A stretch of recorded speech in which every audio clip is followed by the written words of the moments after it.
నెలకి 50,000 నుండి 60,000 ఆదాయం రన్ టైలర్ యాప్లో ఆర్డర్ కంప్లీట్ చేసి పేమెంట్ పొందండి. గుండె జబ్బే రాకూడదు, అప్పటి వరకు నేను హ్యాపీగా ఆరోగ్యంగా ఉండాలంటే ముందుగా ప్రికాషన్స్ ఏం తీసుకుంటే బెటర్? అంటే ఇది చాలా ఇంపార్టెంట్ ప్రశ్న. అందరికీ అంతే కదా, మనకి గుండె జబ్బు రాకూడదు. అవును, మనం దాన్ని 90% వరకు నివారించుకోవచ్చు. ఓకే, 100% కాదు, బట్ 90% వరకు మీకు 60 ఏళ్ళు 70 ఏళ్ళు వరకు కూడా రాకుండా నివారించుకోవచ్చు. ఎలా డాక్టర్? ఎలా అంటే అది ఒక పెద్ద అద్భుతమైన ప్రక్రియ కాదు, మనకు తెలిసిన విషయాలే. మనం ఒకటి రోజు సరిగ్గా వ్యాయామం చేయటం, ఆహారం విషయంలో జాగ్రత్తలు తీసుకోవటం. చాలా మీకు సింపుల్ గా అనిపిస్తుంది ఆహారం విషయంలో జాగ్రత్తలు తీసుకోవటం అంటే. బట్ ఇప్పుడు బయటకు వెళ్ళేటప్పుడు బాగా టైర్ అయిపోయినారు, బిర్యానీ తినేసి వెళ్ళిపోదాం అంటే తినేసి వెళ్ళిపోతాం, మనం ఆలోచించం దాని గురించి. సో ఆహారం, ఆరోగ్యకరమైన ఆహారం తీసుకోవడం అంటే హోల్ ఫ్రూట్స్ కానీ గ్రెయిన్స్ కానీ ఇట్లాంటివి మనం బాగా తీసుకోవటం. ఎక్సెస్ కార్బోహైడ్రేట్ ఉన్న పదార్థాలు అంటే చాక్లెట్స్ కానీ బిస్కెట్స్ కానివ్వండి, లేకపోతే స్వీట్స్ కానివ్వండి, ఐస్ క్రీమ్స్ కానివ్వండి, ఇవాళంటే అవాయిడ్ చేయటము. తర్వాత మనకి కార్బోహైడ్రేట్స్ అధికంగా ఉన్నాయి, కూల్ డ్రింక్స్ లాంటివి అవాయిడ్ చేయటం, మరీ ఎక్సెస్ ఫ్యాట్ ఉన్న సబ్స్టెన్సెస్ కూడా అవాయిడ్ చేయటం. ఇలాంటివి చేసుకుంటూ ప్లెంటీ ఆఫ్ ఫ్రూట్స్ వెజిటబుల్స్ ఎక్కువ తీసుకున్నట్లయితే, సాలడ్స్ తీసుకున్నట్లయితే మనకి ప్రాబ్లమ్స్ వచ్చే అవకాశం తక్కువ ఉంటుంది. సో ఆహారం జాగ్రత్తగా తీసుకోవటం, వ్యాయామం జాగ్రత్తగా చేయటం, అధిక బరువు ఉన్నట్లయితే అది తగ్గించుకోవటం, వ్యసనాలు ఉంటే వాటికి దూరంగా ఉండటం, స్మోకింగ్ చేసేవాళ్ళు మానేయటం, ఆల్కహాల్ తీసుకునే వాళ్ళు తగ్గించుకోవటం, ఇలాంటి వాటితో పాటుగా బీపీ, షుగరు, కొలెస్ట్రాల్ ఈ లెవెల్స్ ఎంత ఉన్నాయో చూసుకొని ఆ లెవెల్స్ని మనం పూర్తిగా కంట్రోల్ పెట్టుకోవడంతో పాటు మానసిక ప్రశాంతత ఉంచుకోవటం, నిద్ర సరిగ్గా పోవటం, వాటర్ సరిగ్గా తీసుకోవటం, ఇన్ జనరల్ అన్నీ మీకు తెలిసిన విషయాలే. ఆరోగ్యకరమైన గుండెకి ఆరోగ్యకరమైన విషయాలు అని మీకు తెలిసిన విషయాలనే 100% పాటించినట్లయితే 90% వరకు మనకి ఏ ప్రాబ్లం రాకుండా ఉండే అవకాశం ఉంటుంది. అంటే మీకు తెలిసిన విషయాలు, నాకు తెలిసిన విషయాలు మనం గట్టిగా గనక పాటించినట్లయితే హార్ట్ ప్రాబ్లం వచ్చే అవకాశం చాలా చాలా వరకు తగ్గిపోతుంది. ప్రధానంగా హార్ట్ ప్రాబ్లం ఎందుకు వస్తుంది అని అంటే మనకు తెలిసిన విషయాలను మనం పాటించకపోవటం వల్లనే వస్తుంది. అవును డాక్టర్, ఇప్పుడు మీరు చెప్పిన విషయాలు ఎంత తెలిసినా కూడా ఏముందిలే, ఎంగేజే కదా, ఇప్పటి నుంచి ఎందుకులే అంత టెన్షన్ తీసుకోకు ఇలా అనుకుంటారు.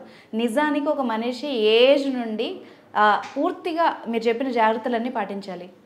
అవునండి, ఇప్పుడు మీరు చిన్నపిల్లల్లో అసలు నడవడం అనేది ఉండదు, ఆడేవాళ్ళు ఆడతారు, ఆడని వాళ్ళు అసలు ఏం చేయరు. అవును, ఇప్పుడు కొద్దిగా బ్యాడ్మింటన్, క్రికెట్ ఆడుకునే వాళ్ళు ఆడుకుంటారు, లేని వాళ్ళు ఏం చేస్తారు, వాళ్ళు పోయి రోజు నడవరు కదా. నడిస్తే వాళ్ళు కూడా ఫ్రెండ్స్ కూడా ఏమంటారు, మీకేమన్నా 60 ఏళ్ళు వచ్చినాయా, ముసలం అయిపోయా, ఇప్పటి నుంచి ఎందుకు నడుస్తున్నావు అంటే చిన్నప్పటి నుంచే ఒక యాక్టివిటీలో ఎంగేజ్ అయి ఉండటం అనేది అవసరం.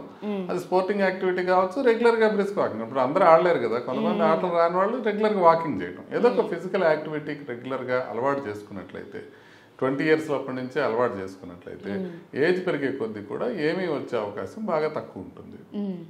డాక్టర్ గారు, ఈ హార్ట్ అటాక్కి డేలో ఉండే సమయానికి నిజంగా ఏమన్నా లింక్ ఉందా? ఎందుకంటే చాలా మందిలో నైట్ హార్ట్ స్ట్రోక్తో చనిపోవడం, తెల్లవారుజామున హార్ట్ స్ట్రోక్ రావడం ఇవి బాగా చూస్తూ ఉంటాం. నిజంగా టైమింగ్కి దానికి ఏమైనా రిలేషన్ ఉందా? యూజువల్గా తెల్లవారుజామునే హార్ట్ అటాక్లు ఎక్కువ వస్తుంటాయి. ఓకే, ఎందుకు అని అంటే కౌంటర్ రెగ్యులేటరీ హార్మోన్స్ అంటారు. అంటే మామూలుగా నిద్రపోతున్నప్పుడు హార్మోన్ లెవెల్స్ చాలా తక్కువ ఉంటాయి, అందువల్ల బీపీ తక్కువ ఉంటుంది, హార్ట్ రేట్ తక్కువ ఉంటుంది, సింపథెటిక్ నర్వస్ సిస్టమ్ అనేది బాడీలో ఉంటుంది, అది తక్కువ మోతాదులో పనిచేస్తుంటుంది. మనం ఎర్లీ మార్నింగ్లో మనని లేపి మనని డే మొత్తం చూడటానికి వీలుగా hormonal levels, sympathetic nervous system activate అవుతాయి. అవి పొద్దున పూట మనకి యాక్టివేట్ అయ్యేటప్పటికి పొద్దున పూట సహజంగా ఎర్లీ మార్నింగ్లో మన బీపీ పెరగడం, మనకి హార్ట్ బీట్ పెరగడం జరుగుతూ ఉంటాయి. సో ఈ హార్మోన్స్ ప్లస్ ఈ సింపథెటిక్ నర్వస్ సిస్టమ్ ఎక్కువగా ఉండటం వల్ల మనకి హార్ట్ ప్రాబ్లమ్స్ అనేది ఎర్లీ మార్నింగ్లో ఎక్కువ వచ్చే అవకాశం ఎక్కువ ఉంటుంది. సో ఆ ప్రక్రియని ప్రపంచవ్యాప్తంగా యాక్సెప్ట్ చేస్తారు, ఎర్లీ మార్నింగ్ లోనే ఎక్కువ వచ్చే అవకాశం ఉంటుంది. బట్ అట్లనే అప్పుడే రావాలని లేదు, రోజు మొత్తం మీద ఎప్పుడైనా రావచ్చు, బట్ యూజువల్ గా ఎర్లీ మార్నింగ్ లో స్టార్ట్ అవుతుంది. బట్ ద ప్రాబ్లం ఏంటంటే ఇప్పుడు ఫర్ ఎగ్జాంపుల్ ఇప్పుడు ఒక 4 o'clockకి అటాక్ వచ్చింది అనుకోండి, ఆ వ్యక్తి ఇంట్లో వాళ్ళని లేపడానికి కూడా సందేహిస్తారు, ఈ టైంలో ఎట్లా అని. సో ఇప్పుడు కుటుంబ సభ్యులను లేపడానికే సందేహిస్తారు, ఆ టైంలో డాక్టర్స్ ఉంటారో లేదో అనుకుని నెమ్మదిగా 10 గంటలకు వెళ్ళేటప్పటికి హార్ట్ అటాక్ వచ్చిన మొదటి 6 గంటల లోపల మనం యాంజియోప్లాస్టీ కానీ లేకపోతే ఇంజెక్షన్స్ కానీ ఇచ్చినట్లయితే ప్రాణానికి ప్రమాదం గణనీయంగా తగ్గే అవకాశం ఉంటుంది. కానీ మీకు 4 గంటలకి ప్రాబ్లం వచ్చి 10 గంటల తర్వాత మీరు హాస్పిటల్కి వెళ్ళినట్లయితే ప్రమాదం చాలా చాలా ఎక్కువ ఉంటుంది. అంటే ఒకసారి 6 గంటలు గడిచిపోయి గుండె డ్యామేజ్ అయిపోయిన తర్వాత మనం ఎంత చేసినా కూడా పార్షియల్ రిజల్టే ఉంటుంది. కాబట్టి ఎర్లీగా ఎనీ టైం 2 కావచ్చు, 3 కావచ్చు, 4 కావచ్చు, ఎప్పుడు అటాక్ వస్తే అప్పుడు ఇమీడియట్ గా హాస్పిటల్ చేరుకోవడం అనేది చాలా ఇంపార్టెంట్. అంటే ఖచ్చితంగా గుర్తుపట్టడానికి ఇవి పర్టికులర్ లక్షణాలు అని ముందే ఇన్ని అవర్స్ ముందని ఏమన్నా తెలుస్తుందా డాక్టర్? ముందుగా తెలియదు, వచ్చిన రాగానే తెలుస్తుంది. ఎట్లాగా గుండెకి నొప్పి ఛాతీకి మధ్య భాగంలో ఉంటుంది, వేలితో చూపించలేని విధంగా గుండె ఛాతీ మొత్తం వ్యాపిస్తుంది. అది గుచ్చినట్టుగా కాకుండా బరువుగా గానీ, నొప్పిగా గానీ, మంటగా గానీ, నొక్కినట్టుగా గానీ ఉంటుంది. సో అది నడిస్తే 2 అడుగులు నడిస్తే ఎక్కువ అవుతుంటుంది, లేకపోతే తగ్గుతూ ఉంటుంది. దాంతో పాటుగా ఆయాసం రావటం కానివ్వండి, చెమటలు పట్టడం కానివ్వండి, లేకపోతే చేతికి పాకటం కానివ్వండి, బ్యాక్కి వెళ్ళటం కానివ్వండి, 2 దవడలకు రావటం కానివ్వండి, ఇలాంటివి జరుగుతుంటాయి. వీటిల్లో మనకి ముఖ్యంగా మనం తెలుసుకోవాల్సింది ఏంటంటే మనకి ఛాతీ మొత్తం రావడం. మనకి చివరికి ఏం గుర్తుంటుంది అంటే మీకు ఇంటికి వెళ్ళిన తర్వాత చెమట పడితే ఇది అని, ఎక్కడ నొప్పి వచ్చి చెమట పట్టినా భయపడతారు. అట్లా కాదు, ఛాతీకి మధ్య భాగంలో రావటం, అది వేలితో చూపించలేని విధంగా మొత్తం రావటం, అది బరువుగా కానీ, నొప్పిగా కానీ, లేకపోతే పట్టుకున్నట్టుగా కానీ, మంటగా కానీ, గుచ్చినట్టుగా కాదు, అలా ఉండటం. తర్వాత నడిస్తే ఎక్కువయ్యి ఆగిపోతే తగ్గిపోవడం. వీటితో పాటుగా మీకు చేతికి లాగటం కానీ, దవడలకు రావటం కానివ్వండి, వెనక్కి వెళ్ళటం కానివ్వండి, స్వెట్టింగ్ రావటం కానివ్వండి, ఆయాసం రావటం కానివ్వండి, ఈ లక్షణాలు కూడా దోహదపడతాయి. సో ప్రధానంగా మనం తెలుసుకోవాల్సింది ఏంటంటే ఎప్పుడు కూడా మనకి రిస్క్ ఫ్యాక్టర్స్ కనుక్కున్నట్లయితే, అంటే బీపీ ఉంది, షుగర్ ఉంది, కొలెస్ట్రాల్ ఉంది, స్మోకింగ్ చేస్తున్నారు, అట్లా రిస్క్ ఫ్యాక్టర్స్ ఉన్న వాళ్ళు ఏ రకమైన నొప్పి వచ్చినా తీవ్రంగా వస్తే ఇమీడియట్గా హాస్పిటల్కి వెళ్ళి గుండెకి సంబంధించిన టెస్ట్ చేసుకోవాలి. అదే రిస్క్ ఫ్యాక్టర్స్ లేకుండా, ఇప్పుడు మీకు బీపీ లేదు, షుగర్ లేదు, ఒక 22 year old అమ్మాయి ఉందనుకోండి, తనకు కొంచెం గుచ్చుకున్నట్టు నొప్పి వస్తే ఏం భయపడాల్సిన అవసరం లేదు, మరుసటి రోజు పొద్దున హ్యాపీగా వెళ్ళొచ్చు.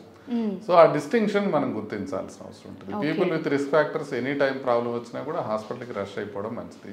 నేను చెప్పినట్టు తీవ్రంగా హార్ట్ ప్రాబ్లం లాగా పెయిన్ వచ్చినట్లయితే ఇమీడియట్గా వెళ్ళిపోవడం మంచిది. డాక్టర్ గారు, మనము ఇప్పుడు ఈ మధ్యకాలంలో మార్కెట్లో చూస్తున్నాం, చాలా రకాల ఆయిల్స్ డిఫరెంట్గా తింటున్నారు, అండ్ జంక్ ఫుడ్ తింటున్నారు, మయోనీస్తో సహా, అంటే చీజ్ కానీ, నెయ్యి కానీ, ఏదైనా అన్నీ తింటున్నారు. నిజంగా ఇవి గుండెకి మేలు చేస్తాయా? నెయ్యి కూడా ఏ విధంగా మంచిది, లేకపోతే ఏ విధంగా గుండె జబ్బులు ఉన్న వాళ్ళు తినొచ్చా? నెయ్యి గురించి కొంచెం కాంట్రవర్షియల్ టాపిక్. ఇప్పుడు అందరూ కొత్తగా న్యూట్రిషనిస్టులు కావచ్చు, లేకపోతే డాక్టర్స్ కూడా, కొంతమంది కార్డియాలజిస్టులు కూడా నెయ్యి ఎక్కువ తినమని చెప్తూ ఉన్నారు. అయితే నెయ్యి గురించి పరిశోధనలు మొత్తం మనం స్టడీ చేస్తే 1-2 ఆయుర్వేదిక జర్నలిస్టులో తప్పితే ఎక్కడ మేజర్ స్టడీ లేదు. ఎందుకంటే వెస్ట్రన్ వరల్డ్లో నెయ్యి వాడటం అనేది ఉండదు. వాళ్ళు క్లారిఫైడ్ బటర్ అంటారు, ఘీ అనే మాటే ఉండదు వాళ్ళకి, ఘీ వాడరు వాళ్ళు ఆహారం ప్రిపరేషన్లో, మనం ఎక్కువ వాడుతున్నాం. అయితే ఈ ఘీ అనేది ఏంటి? ఘీ అనేది ఒక సాచురేటెడ్ ఫ్యాట్. దాంట్లో సాచురేటెడ్ ఫ్యాట్ ఉండటం వలన మనం ఇన్ జనరల్ సాచురేటెడ్ ఫ్యాట్స్ మరీ ఎక్కువ తినడం మంచిది కాదు అని చెప్తాం. అయితే నెయ్యి వాడటం వల్ల మనకి బెనిఫిట్స్ వస్తాయి అనేది ఎక్కడా కంక్లూజివ్గా ప్రూవెన్ కాలేదు.